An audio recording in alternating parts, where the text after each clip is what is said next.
Indigenous Rights Radio, because knowledge is power.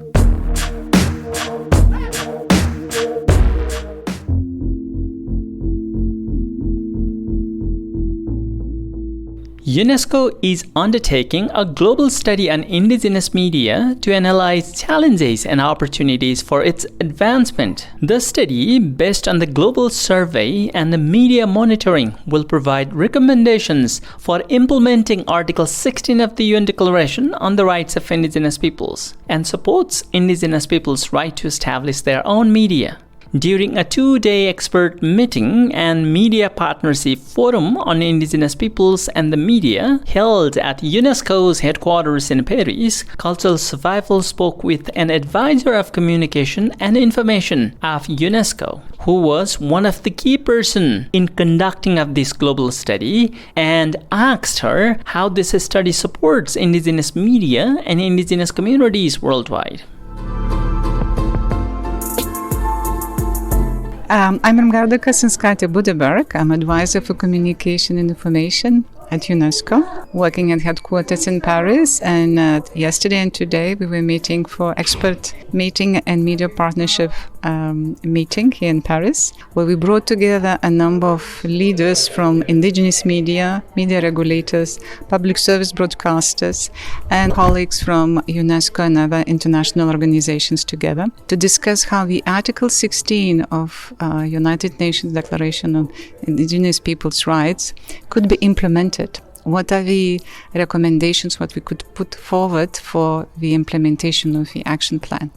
And this work was done in the context of the recommendation to conduct a study, which was put forward in 2023 by United Nations Permanent Forum on Indigenous Issues, which requested UNESCO at that time to conduct a study, first time actually at global scale, to analyze what are the key challenges, what are the key opportunities, and what are the future actions that could be taken to strengthen indigenous media and to establish more closer partnership relationships with public service media and as well other partners. So this is why today we are very happy to conclude this meeting with such a group of people who came from different countries and who elaborated a number of recommendations which we could include in this study, and we'll present them next April to the Permanent Forum for adoption.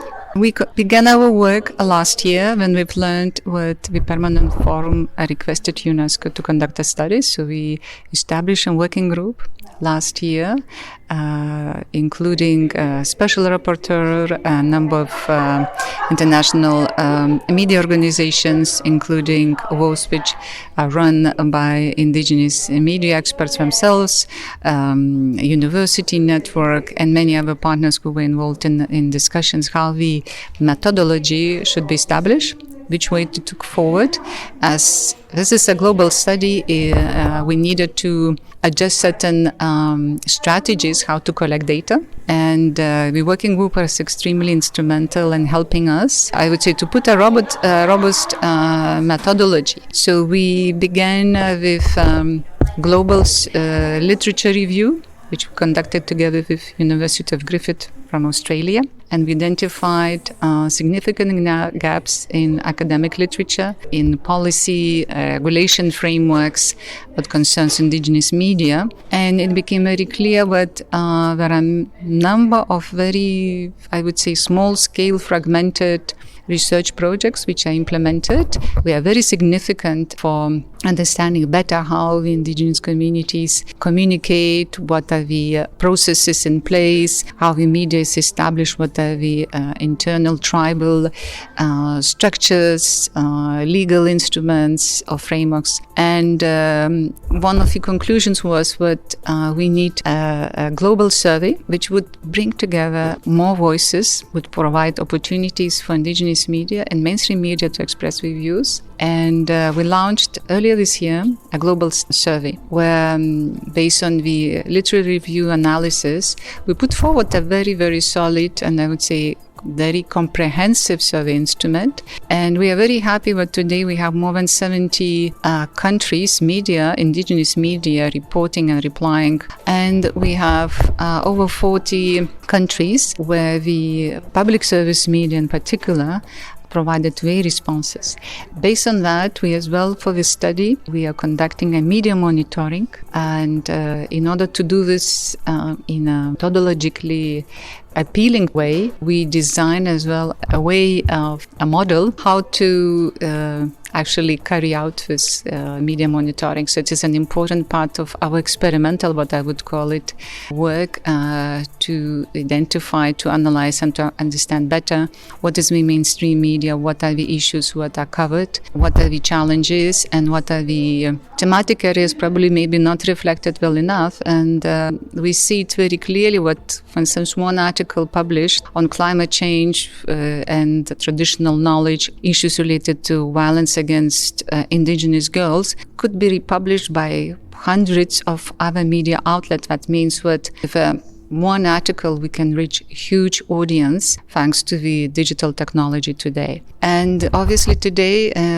we met for elaboration of the recommendations, which will as well will be included in the study. And what it was important as well to hear the voice, to hear the stories from indigenous media. So yesterday we had a session dedicated to the identification of case studies, and I would call it case studies as good practices on indigenous media. What are the policies in place, what editors, managers put in place, both in indigenous media and mainstream media. And those case studies will be included as good practices in the study to illustrate what do we have in terms of information, what we collected and could be used by many other partners. It's true that every time when we have new hope, I would say not only hope, but as well it helps us to meet each other, to come with joint shared ideas, to identify new opportunities, maybe what we were not able to identify or to implement alone.